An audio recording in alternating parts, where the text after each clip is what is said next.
वजेगाव या ठिकाणी सारेलेच माहीत आहे, म्हणजे रामचंद्र महाराजाचं सुप्रसिद्ध असं मंदिर आहे. हे पहा आला कार्यकर्ता, तोंडागिंडाला बांधून होतं म्हटलं, तोंडाले बांधून होतं, आला मंदिरात, इकडे तिकडे पाहिलं. पहिल्यांदा चपला काढल्या म्हटलं त्यानं. हां, चपला काढल्या आणि तोंडाचं इकडचं तिकडचं बरोबर केलं आणि सरकाटीपर चढला मंदिरात. मंदिरात चढला, हा एक कॅमेरा आहे. नंतर इकडं पाहिलं त्यानं की बुवा कोणी आपल्याला पाहून राहिलं का, CCTV आहे काय. त्यानं महाराजाच्या पादुकाचं दर्शनही घेतलं. डबल इकडे तिकडे चोराच्या मनात चालणं, बा इकडे तिकडे डबल पाहून राहिला. त्या स्थळाला त्यानं पूर्ण प्रदक्षिणा घातली आणि डबल आला. अजूनही इकडे तिकडे पाहिलं. हा डबल पाहायला लागला, तो डबलही पाहायला लागला. आणि पहा आता काय करते. धरल्या ना पादुका, ह्या मौल्यवान पादुका ज्या आहेत बहुतेक त्या चांदीच्या आहेत. हे पहा डबल त्याने इकडे तिकडे येऊन पाहिलं की आपल्याला कोणी पाहून राहिलं का बा.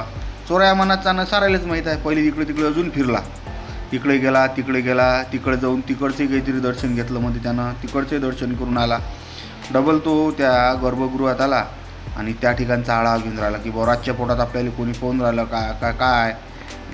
साहेब हे काहीतरी तरुण वाटते. आणि तुमच्या जर देखण्या पाहण्यातला असेल तर संबंधित संस्थांसोबत संपर्क करा, जवळपासचा असेल ना. कारण गाडी त्यानं एकदम पर्टिक्युलर मस्त शांततेत गाडी लावल्यावर चप्पल खाली काढली, तिकून आला, इकडे तिकडे फिरला. कोणी पाहते काय, तोंडाले डबल सिस्टमॅटिक केलं. त्याच्या म्हणजे ज्या पद्धतीनं दुपट्टा बांधून राहिला, तो काही सराईत चोर नाही आहे. ते दुपट्टा बांधायची पद्धत त्याची एकदम आपल्या गावखेड्यातल्यासारखी वाटून राहिली. मतलब डबल आला, इकडे तिकडे पाहून राहिला आणि मग डबल वापिस आला. लावली म्हटलं त्यानं छातीला माती लावली. डबल आला आणि डबल एकदा पाया लावला, छातीला लावली माती आणि पादुका घेतल्या. म्हटलं त्यानं हातीला लपून ठेवले इकडे त्यानं कमरीच्या बेल्टात.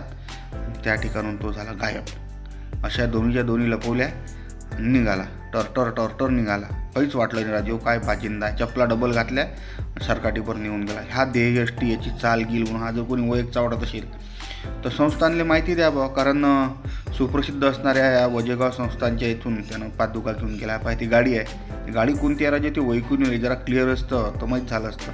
पण पहा, हा जर वैयक्तिक असेल तर संस्थांसोबत संपर्क करा म्हटलं.